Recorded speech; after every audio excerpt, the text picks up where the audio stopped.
Hello! വെറുതെയല്ല ഭാര്യയിലെ പെണ്ണുങ്ങളെ പോലെന്ന് പറയുന്നത് സത്യമാട്ടോ. ഓഫീസ് വിട്ട് വന്നുള്ളത് ഞാൻ കുറച്ച് മീനുമായിട്ടാണേ. വന്നൊരു ഗ്ലാസ് ചായ കുടിച്ചത് മാത്രം എനിക്ക് ഓർമ്മയുണ്ട്. പിന്നെ അടുക്കളയിൽ കയറിയത് മീൻ വെട്ടി തേച്ച് കഴുകിയെടുത്ത്.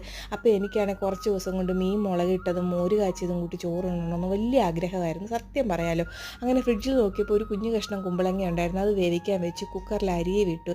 പിന്നെ അതേ കറിച്ചട്ടി അങ്ങോട്ട് വെച്ചിട്ട് എണ്ണ ഒഴിച്ച് കടുക് ഉലുവയിട്ട് പൊട്ടി വന്നപ്പോൾ ചെറിയ ഉള്ളി, ഇഞ്ചി, വെളുത്തുള്ളി, പച്ചമുളക് എല്ലാം കൂടി ഇട്ട് അതൊന്ന് വാടി വന്നപ്പോൾ മുളക് പൊടി, മല്ലിപ്പൊടി, മഞ്ഞൾപ്പൊടി എല്ലാം കൂടി ഇട്ട് പിന്നെ അതൊന്ന് മൂത്ത് വന്നപ്പോൾ നമ്മുടെ കുടംപുളിയില്ലേ അതും വെള്ളവും കൂടി ഒഴിച്ച് കുറച്ച് പച്ചവെള്ളം ഒഴിച്ച് ഒന്ന് തിളച്ച് വന്നപ്പോൾ ഇച്ചിരി ഉപ്പ് വിട്ട് നമ്മുടെ കുഞ്ഞുമത്തി എല്ലാം കൂടി പെറുക്കിയിട്ട് അവിടെ കിടന്ന് തിളച്ച് വറ്റിയെടുക്കട്ടെ. അപ്പോഴേക്കും നമുക്ക് മോര് കൂട്ടാനുള്ള തൈരെടുത്ത് നമ്മുടെ ജാറിലിട്ടു. ഉപ്പും മഞ്ഞൾപ്പൊടിയും ഞാൻ കുറച്ച് ആംചൂർ അതുകൂടി ഇടും. കാരണം മാങ്ങാപ്പൊടി ഇടുമ്പോൾ ഇച്ചിരി പുളി വരും. ഇല്ലെങ്കിൽ ഇവിടുത്തെ നമ്മുടെ തൈരിന് പുളി ഇല്ലല്ലോ. അതെല്ലാം കൂടി ഒന്ന് അടിച്ചെടുത്തതേ പിന്നെ കടുക് ഉലുവ എല്ലാം കൂടി പൊട്ടിച്ചിച്ച് കായവും കൂടി ഇട്ട് അതുമായി. അപ്പോഴത്തെ ഇന്നത്തെ അത്താഴം പൊളിയാണ്.